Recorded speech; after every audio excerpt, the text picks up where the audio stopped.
নিম্নচাপের প্রভাবে ইতিমধ্যেই পূর্ব মেদিনীপুর জেলার দীঘা সহ সর্বত্রই মেঘলা আকাশ বৃষ্টি শুরু হয়েছে। রাতে ধীরে ধীরে উত্তাল হয়ে উঠছে সমুদ্র। সতর্ক রয়েছে প্রশাসন। বঙ্গোপসাগরের নিম্নচাপ ক্রমশ শক্তি বাড়িয়ে আরো গভীর নিম্নচাপে পরিণত হয়েছে। হাওয়া অফিসের পূর্বাভাস মতোই এই নিম্নচাপ বৃহস্পতিবার সন্ধ্যার পর উপকূল দিয়ে স্থলভাগে প্রবেশ করার সম্ভাবনা রয়েছে। এই নিম্নচাপ বাংলাদেশ ও পশ্চিমবঙ্গের উপকূলবর্তী মধ্যস্থান দিয়ে স্থলভাগে প্রবেশ করবে। নিম্নচাপের প্রভাব ইতিমধ্যেই দীঘা সহ জেলার উপকূলবর্তী অঞ্চল ও অন্যান্য অঞ্চলে পড়তে শুরু হয়েছে ভারী বৃষ্টি। উত্তাল সমুদ্র, সতর্কতামূলক পদক্ষেপ গ্রহণ প্রশাসনের। মাঝখান দিয়ে ওঠার চান্স আছে, ফলে সমুদ্র উত্তাল থাকবে এবং আগামী 3 দিন ভারী থেকে অতি ভারী বৃষ্টির একটা সম্ভাবনা রয়েছে।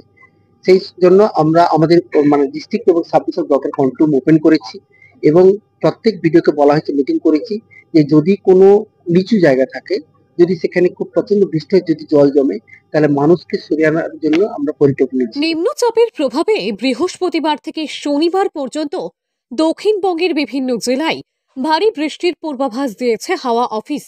হাওয়া অফিসের পূর্বাভাস মতোই বৃষ্টি শুরু হয়েছে দীঘা সহ পূর্ব মেদিনীপুর জেলায়। উপকূলবর্তী অঞ্চলে ভারী বৃষ্টি চলছে। অন্যান্য জায়গায় আকাশ মেঘলা, হালকা থেকে মাঝারি বৃষ্টি চলছে। নিম্নচাপের এই বিপর্যয় থেকে পর্যটকদের রক্ষা করতে প্রশাসন একাধিক পদক্ষেপ নিয়েছে। উত্তাল সমুদ্রে নামতে নিষেধাজ্ঞা জারি করেছে প্রশাসন।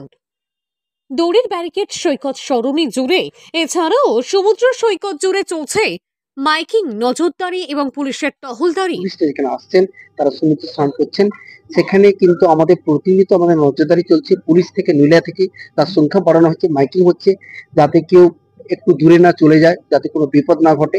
এবং আমরা যেহেতু পরিস্থিতির উপর নজর রাখছি, যেরকম সিচুয়েশন হবে সেই মতো করে দরকার হলে আমরা পুলিশের উপর নিষেধাজ্ঞা রাখবো যে আর এই 1-2 দিন আমাদের সমুদ্রে যাতে কেউ না নামে। মেদিনীপুর জেলা প্রশাসন নিম্নচাপের বিপর্যয় এড়াতে আগামী হওয়ার কথা হিসেবে একাধিক প্রস্তুতি নিয়েছে।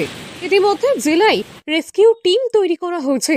উপকূলবর্তী প্রতিটি ব্লকের সঙ্গে নিবিড় যোগাযোগ রাখছে বিপর্যয় মোকাবিলা দপ্তর। প্রাথমিকভাবে উপকূলবর্তী এলাকা 1.5 থেকে 2 লক্ষ মানুষকে আশ্রয় শিবিরে সরিয়ে নিয়ে যাওয়ার পরিকল্পনা গ্রহণ করেছে প্রশাসন। সেদিন সকাল থেকেই পূর্ব মেদিনীপুর জেলার দীঘা সহ বিভিন্ন সমুদ্র সৈকত ও উপকূলবর্তী এলাকায় প্রশাসনের কড়া নজরদারি চলছে। পর্যটকদের দীঘার সমুদ্র সৈকত সরণিতে বাড়তি সতর্কতা অবলম্বন করেছে প্রশাসন। পূর্ব মেদিনীপুর জেলা দীঘা থেকে সৈকত শ্রীর রিপোর্ট, লোকাল 18 বাংলা।